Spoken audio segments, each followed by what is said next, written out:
अधीर रंजन के निलंबन पर कांग्रेस पार्टी मंथन करने जा रही है। कांग्रेस के लोकसभा सांसदों की 10:30 बजे एक बैठक बुलाई गई है। बैठक में सोनिया गांधी, राहुल गांधी और अधीर रंजन के साथ तमाम सांसद मौजूद रहेंगे।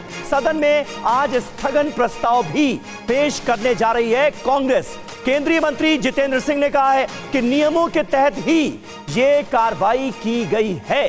तो कुल मिलाकर अधीर रंजन चौधरी के निलंबन पर आज कांग्रेस पार्टी की मीटिंग में चर्चा होगी, मंथन होगा और तय किया जाएगा कि पार्टी को क्या रणनीति अपनानी है। तो देखिए, अधीर रंजन चौधरी के खिलाफ कार्रवाई की गई, संसद की कार्रवाई से सस्पेंड किया गया। लेकिन अब यह देख लेते हैं कि सदन में कल अधीर को लेकर हुआ क्या कुछ था। यह आपके लिए जानना बहुत जरूरी है। अधीर कंट्रोवर्सी है क्या? अधीर ने पीएम के लिए विवादित बातें कही, शब्दों का इस्तेमाल किया गया था। नाराज बीजेपी सांसद वीरेंद्र सिंह मस्त अधीर की तरफ लपके हैं। यह सब कुछ हुआ। संसदीय कार्य मंत्री प्रहलाद जोशी ने मस्त को रोका। बिल्कुल, काफी हलचल रही इस पूरी घटना के सामने आने के बाद मेघवाल और निशिकांत दुबे भी बीच बचाव में आए, यानी बीच बचाव की नौबत आ गई। पीएम के जवाब के बाद मस्त ने अपने किए पर माफी मांग ली। जिस तरह से वो अधीर रंजन चौधरी की तरफ लपके थे, इस पर माफी मांगी। अधीर रंजन चौधरी सदन से पहले ही वॉकआउट कर चुके थे, यानी इस मसले को लेकर खासा हंगामा हुआ और फिर संसदीय कार्य मंत्री ने अधीर के निलंबन का प्रस्ताव रखा। और फिर आप देखिए, स्पीकर ने अधीर रंजन चौधरी केस की जांच विशेषाधिकार कमेटी को भेज दी है और समिति की रिपोर्ट आने तक अधीर रंजन चौधरी निलंबित कर दिए गए हैं, उनका सस्पेंशन कर दिया गया संसद की कार्यवाही से। यह सब कुछ है जो कि हुआ कल। अधीर रंजन चौधरी की तरफ से जो बयान दिया गया, प्रधानमंत्री को लेकर जो बोला गया, उसके बाद जो पूरा बवाल और कार्रवाई हुई। बिल्कुल, और इस पर कांग्रेस पार्टी आग बबूला नजर आ रही है। आइए आपको सुनाते हैं कि कल सदन में जब संसदीय कार्य मंत्री प्रहलाद जोशी ने अधीर रंजन चौधरी के खिलाफ प्रस्ताव रखा तो किन बातों का जिक्र किया। Every time deliberately he tries to disturb, sir.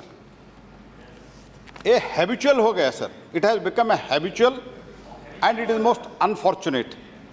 In spite of repeated requests, repeated warning from the chair also, he has not improved himself. And always in his debate, he make the baseless charges.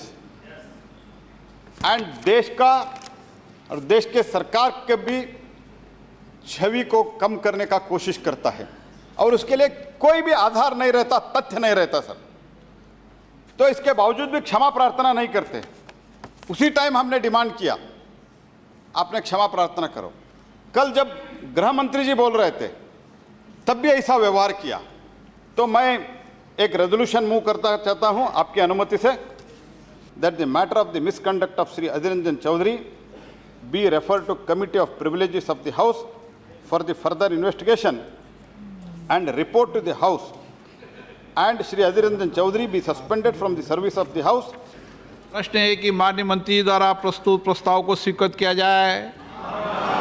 जो सदस्य इसके पक्ष में हाँ कहें, जो सदस्य विरोध में ना कहें। मेरे विचार में निर्णय हाँ वालों के पक्ष में हुआ, हाँ वालों के पक्ष में हुआ, प्रस्ताव स्वीकृत हुआ।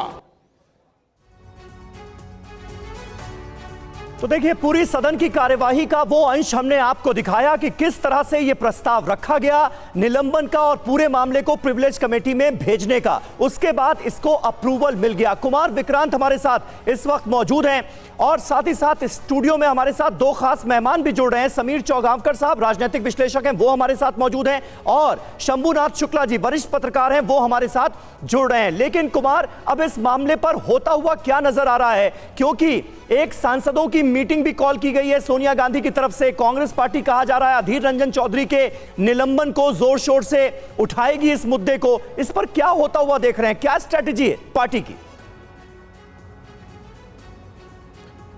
जी देखिए, अधीर रंजन चौधरी अब से कुछ देर पहले अपने घर से निकले हैं। मीडिया से मुखातिब हुए तो उन्होंने हाथ जोड़कर कहा कि मुझे अभी कुछ नहीं कहना है। कल देर रात उन्होंने कहा कि वो माफ़ी नहीं मांगेंगे। उन्होंने जो बातें कही हैं उसमें कहीं अपशब्द नहीं कहे हैं। उन्होंने उदाहरण दिए हैं, नीरो मतलब साइलेंट होता है, तो प्रधानमंत्री मणिपुर पर चुप हैं, इसलिए उन्होंने नीरो की बात की। उन्होंने कहा कि धृतराष्ट्र और द्रौपदी का चीरहरण, ये एक उन्होंने उदाहरण दिया है, तो इसलिए अभी फ़िलहाल वो झुकने को तैयार नहीं है।